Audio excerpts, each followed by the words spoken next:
Thank you for visiting DK Movie Clip once again. We'll be discussing the 2014 science fiction film Dawn of the Planet of the Apes today. Nearly 10 years have passed since the breakout of the ALZ-113 virus, which later swept throughout the world, in this sequel to Rise of the Planet of the Apes. The majority of human deaths were caused by the virus and acts of violence, but the ape population has expanded and prospered. A montage of news items is displayed on a globe that is crisscrossed by red lines, along with images of the increasing human violence that has also contributed to the anarchy. The chimpanzee leader of the apes, Caesar, Andy Serkis, is with his fellow simians in the Muir Woods to the north of San Francisco. When a sizable herd of deer rushes through the woodland, his lieutenant Koba, Toby Kebbell, keeps an eye out and warns Caesar, using sign language. For the hunt, the apes chase after them, catching some of them. While pursuing a wounded deer, Caesar's son Blue Eyes, Nick Thurston, is unexpectedly assaulted by a bear. As the bear scratches at Blue Eyes' chest, a wound develops, and Caesar rushes to aid his son. Caesar requests Koba since he is outmatched. Koba leaps onto the bear and uses his spear to dispatch it. Koba is thanked by Caesar for his assistance and advised to use his judgment before acting. The apes go back to Muir Woods, where they have a safe haven. Caesar's dependable orangutan pal Maurice has developed residences and even an educational system, Karen Conoval. Caesar attends to his ailing wife Cornelia at home, Judy Greer. She gives birth to an infant gorilla. Blue Eyes is introduced to his new brother by Caesar. Later, Caesar runs into Maurice and expresses his amazement at the group's progress over the years. He is asked by Maurice if he still considers people. Caesar acknowledges that he does on occasion. A human named Carver, Kirk Acevedo, the son of Rocket, Terry Notary, comes across Blue Eyes and his companion Ash, Laramie Doc Shaw, as they are strolling through the woods. In self-defense, Carver pulls a gun, and he shoots Ash. The gunshot awakens not just the other apes but also the humans that Carver is traveling with, including Malcolm, Jason Clarke. To confront the humans, the apes run across the forest. Caesar orders them to go. Alexander, the son of Malcolm, Cody Smith McPhee, is obliged to leave his suitcase behind after dropping it. Koba and two other chimpanzees are sent after the humans by Caesar. Having reported to their leader Dreyfus, Gary Oldman, about the apes and Caesar's speech, Malcolm and the humans return to their location in the San Francisco ruin.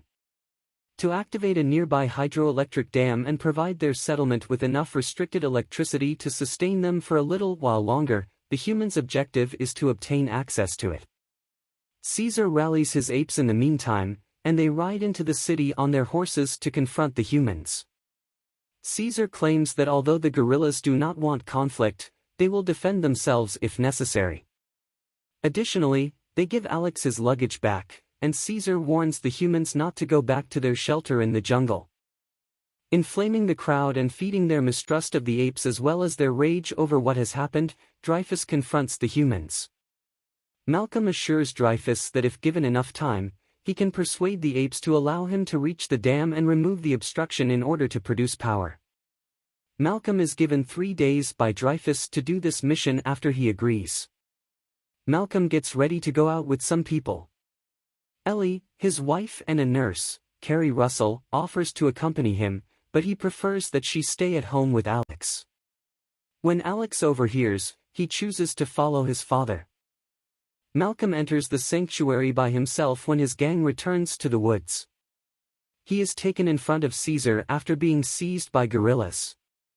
Malcolm explains that his main goal is to reach the dam and that he is not malicious. To demonstrate this, he takes Caesar and the apes to the building with the power systems. Malcolm is given the go-ahead by Caesar, but only after he and the others turn in their firearms. The guns are destroyed by the monkeys. Koba approaches Caesar and shares his mistrust for people after being subjected to experiments in the Genesis laboratories and acquiring several scars. Additionally, he doesn't appear to appreciate Caesar's love for people. However, Caesar views this as an opportunity to make peace with the humans. The people established a camp in the forest. Foster, John Eyes, a human, notes that the apes are stronger since they don't need as much strength as people do because they can adapt to their environment more readily. Malcolm and Ellie, who each lost a loved one to the virus, Ellie's daughter and Malcolm's first wife, respectively, are also addressed by Carver. Koba is unable to be seen as Caesar and the other apes get ready for another hunt. He has brought 2 other apes into the city where they encounter humans utilizing firearms in their facility, effectively learning about their stockpile of weaponry to use against the apes. Koba comes across 2 males who are acting like a silly chimpanzee and are hooting and blowing raspberry. He is told to leave by the 2 men, who continue to view him as a threat. As Koba turns and walks away, his signature snarl reappears on his face. To clear the obstruction, Malcolm, Carver, and Foster work within the dam. They successfully blow it out, but they are briefly trapped by the blast. Carver also has a broken leg. Ellie is successful in persuading the apes to assist in rescuing the humans from the debris. Ellie will treat him when they get back to camp, while Caesar and other apes pass by. The infant son of Caesar crosses over to the humans. He immediately wins over Ellie and Alex, who find him to be lovely. Carver is less hospitable. Carver responds instinctively and grabs the gun when the little ape approaches a crate holding one, aiming it at the apes. Furious, Caesar takes the rifle from him and beats him with it. Caesar is calmed down by Malcolm, and he then shoots the gun into the river. The humans are to leave, he commands. However, Caesar is tending to Cornelia, who is critically ill and frail, when Malcolm and Ellie come across him. With their antibiotics, Ellie offers to help. They have a day to stay and assist Caesar's wife. Foster drags Carver back to the truck and leaves him there, taking the keys to the vehicle to prevent Carver from escaping. To complete their work, the humans go back to the dam. After informing the other apes of the humans' cache of weapons, Koba returns and almost attacks Alex. Malcolm defends him, but Maurice intervenes and stands up for both people. Koba confronts Caesar angrily, saying he doesn't love the apes as much as he does the humans. Caesar beats Koba's face until he decides he couldn't kill him because, as can be seen on Morris's teaching wall, one of the apes' guiding principles is that no ape will ever kill another ape. Koba extends his hand to Caesar in a gesture of repentance. Caesar consents. When Koba enters the compound, he discovers the same 2 men drinking together. He entertains the 2 men by promoting the ridiculous chimp act once more. When they give Koba their bottle to drink from, he spits it out. Koba takes one of their firearms and murders the 2 soldiers while they are distracted. Later, he discovers Carver in the van after leaving with the rifle. He is dragged out the window by Koba, who then beats him to death. By dusk, Malcolm and his crew have revived the generator and are able to start playing music. Malcolm and the others are led to a higher level by Caesar so they can see the city lights coming on. Cornelia has also improved. Just as everything seems to be going smoothly, Koba shows up with the rifle. Just seconds before Koba shoots him, only Caesar notices him. Caesar tumbles to the ground from the tree. Koba runs away, leaving Blue Eyes with just the rifle and Carver's hat. As the other apes start to panic and become wild, Maurice instructs Malcolm, Ellie, and Alex to go. They are all persuaded by Koba that Caesar was shot and killed by people. Malcolm and his family are compelled to hide while he gathers up all the males and storms into the city. The humans are dancing in jubilation over their regaining of power. Dreyfus withdraws to his personal space to look at photos of his wife and 2 sons who had since perished from the virus on his iPad. At the sight of them, he starts crying. He then makes his way to the control room, where a different man is attempting to make radio contact. Koba and his army of chimpanzees and gorillas suddenly ride into the compound and begin to surround the people. Dreyfus assembles a squad of armed soldiers to guard the gates and open fire on the gorillas. He picks up a rocket launcher and kills a few apes by hitting several targets. Koba succeeds in charging through the gates with his gorillas and break their wall down. By dawn, Koba and his supporters have captured people as prisoners and proclaim that they now understand what it is like to be imprisoned. They come across two people, one of them is swinging a post at the gorillas, which Koba snags.